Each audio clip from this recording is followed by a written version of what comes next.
This video is sponsored by War Thunder. How would you survive an abandoned Hive city? I choose a tank, and for my kill team, I'm gonna give him an armored transport unit that will double as a base of operations, which was once manufactured in the exact Hive city that is now collapsed around them. Beside the tank, I also picked out a bunch of bits that I think are going to be quite useful for this, and also 2 boxes of Astra Militarum that should have the perfect bits. Now, originally, this was meant to be a chimera, but when I went to the store to pick one up, I saw this box sitting beside it, which was only $30, which did blow my mind just a little bit, but what really sold me on this thing is that it had a beautiful interior that could house an entire kill team. But when it came to the turret, I had different plans. Now, while I do think a classical tank turret is absolutely incredible, for my purposes, I think a plasma weapon would be far more efficient. So unfortunately, we're gonna have to replace this thing.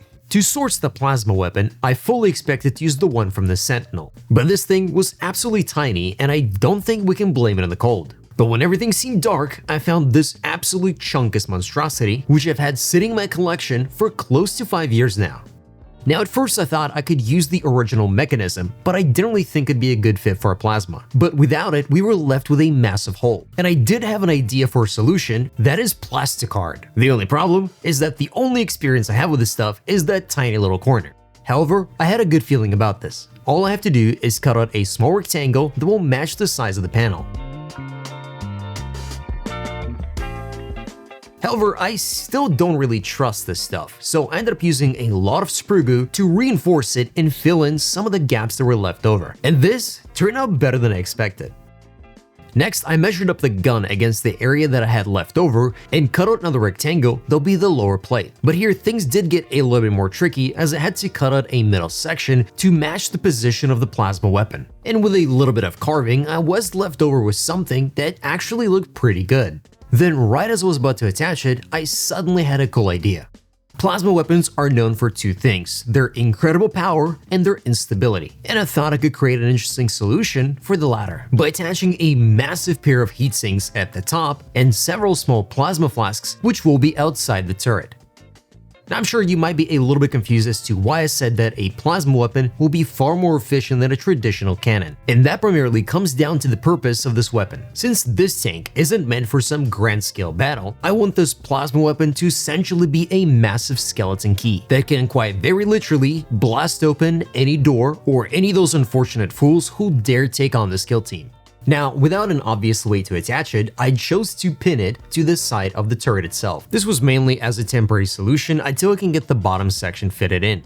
The more I worked on this, the more I enjoyed the idea that this turret was a modification they did themselves afterwards. So to help tell that story visually, I wanted to attach a bunch of cables that are coming out from the weapon and going inside of the tank. With this plasma being a jerry-rigged solution, it was never meant for this turret, so they had to work with what they had and make the best solution possible. This means many of the parts that should be compacted small are so large they had to be outside of the tank. Plasma weapons are rare relics, however, plasma reactors are a lot more common. So as a jerry-rigged solution, they had to use some of those parts in order to make this weapon operational. Now, I still wanted to do a lot more to the turret, but first, a small ad break. Hold on a minute. It's War Thunder, the sponsor of today's video. It's a vehicle combat game built around realism, not hit point bars. Every tank, plane, ship, and helicopter uses a full component-based damage model. This means engines, fuel tanks, weapons, and armor are all physically simulated, and the shells and missiles behave like their real-world counterparts. When a vehicle is destroyed, the X-ray damage view shows exactly what happened. You see the penetration path, damaged components, and the precise cause of destruction.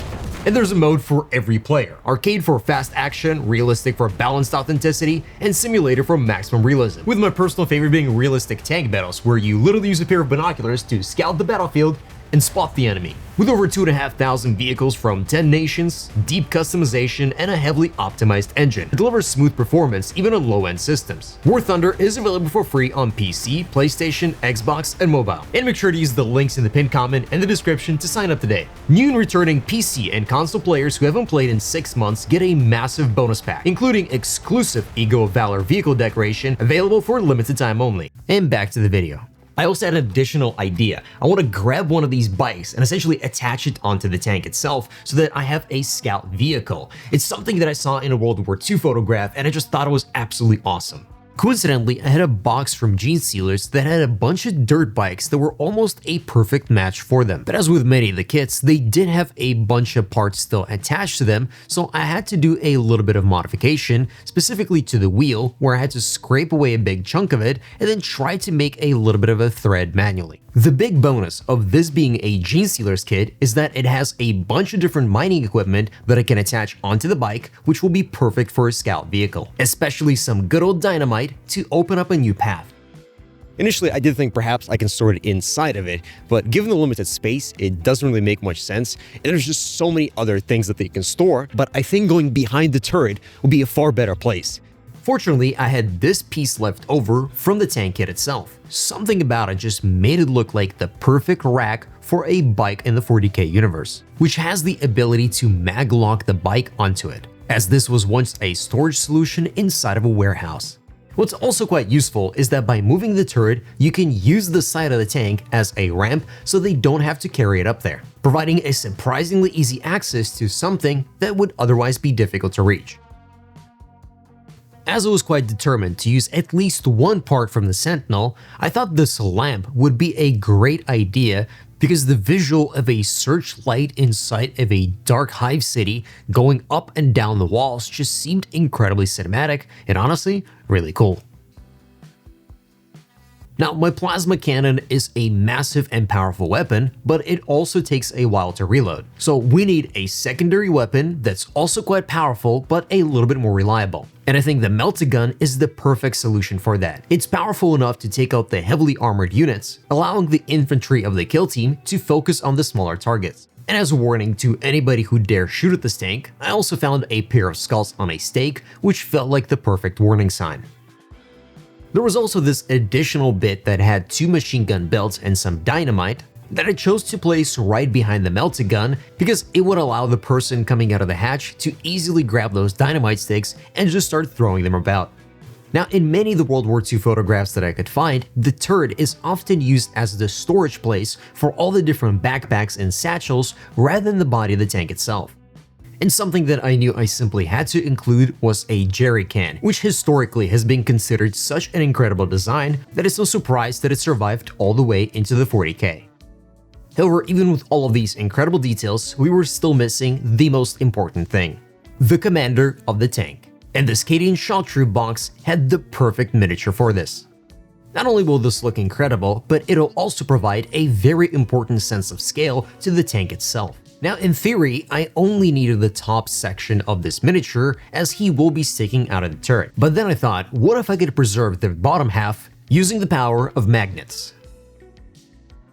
As he was already split in half, the only thing I really needed to do was drill out the hole for the magnets and glue them inside of it. Now, as the pull of these magnets wasn't the strongest, and I did have a bunch of them, I filled the torso with a few extras so that it has a stronger pull. Now, choosing to magnetize them instead of just using the top half created an additional problem, which is that I have to magnetize the turret so that I can take it apart and place the miniature inside of it, which I chose to attach with a little bit of putty rather than super glue because that just didn't really work that well. As I already had the putty out, I thought I'd fill in some of the gaps that I had on the turret, which I initially thought were much smaller than they turned out to be, and this created a bit of a problem. Because when I was placing all of the additional parts, I didn't really expect that I'll be trying to use a bit of putty in this area, so smoothing it out was incredibly difficult since none of my brushes could really go inside of it that well. But that's one of those mistakes you just learn for the future. Now, while I was building the commander, I found this interesting helmet inside of that kit, which I wanted to put on this skull. With the Hive City being mainly shrouded in darkness, during a battle, if somebody did try to do a sneak attack, they'll probably mistake that skull with a helmet for the commander of the tank. And it was finally the satisfying part to test out all the magnetized elements and see how the commander looks inside of it. When I chose to attach the bike to the back, I was left with this extra bit. With there being no more space left, I really thought it was either that or this, but it turns out I can have my cake and eat it too.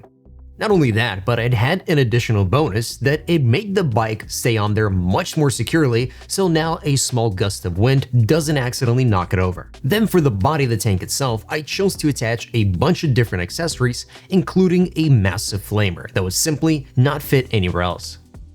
As I enjoyed magnetizing the turret quite a bit, I actually ended up magnetizing the side panels as well because I thought it'd be quite easier to paint them that way. And of course a little fire extinguisher because safety always comes first.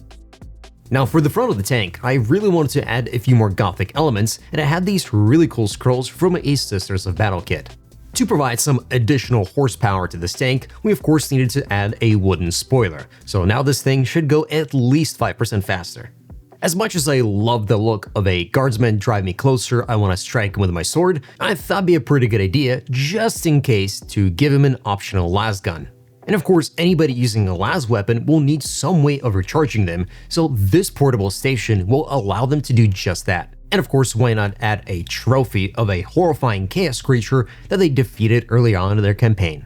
Just as I thought it was done, there was one more detail that I knew would be the final cherry on top.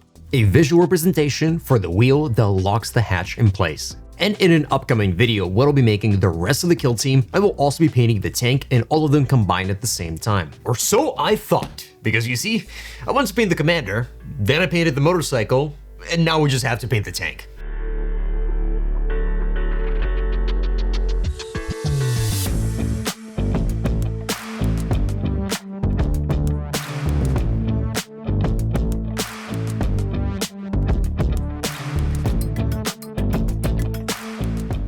Now I've mainly chose to sponge the vehicle as I thought it'd be the most fun way to paint this. By using a soft makeup sponge with a lot of water on it, I was creating a very smooth gradient between the now warm color of the brown with the previous German gray of the hull itself. I think it was a really nice way to make the vehicle feel a little bit more aged and that it has existed for quite a bit of time. As they've put this vehicle together after the collapse of the Hive city, it never had time to be painted, so all of the rivets are still visible in the metallic color. I wanted to give the tracks a warmer hue, so instead of dry brushing with gunmetal gray, I went with burnt tin. The 40k universe is filled with countless different alloys that we don't even know existence of, so it's very possible that these tracks are made out of an entirely different metal, so that's why they have that specific hue. For all the different light sources, I wanted to go with green as it's usually associated with special operations in the dark due to the old style of night vision goggles. Then for the plasma, I was gonna go originally with just a classical blue OSL effect, but I wanted to try something a little bit different. A much more subtle effect that I personally have never really tried, but I thought could work really well in this tank. As the plasma weapon was not firing at this time, it made sense that it wasn't casting strong illumination, but you could still see that it is a light source, which gave it a very nice and subtle hue. And then I finished everything off by doing a little bit of freehanding. And with that, the vehicle that shall now be known as Esperanto, because hope defeats despair, is now complete.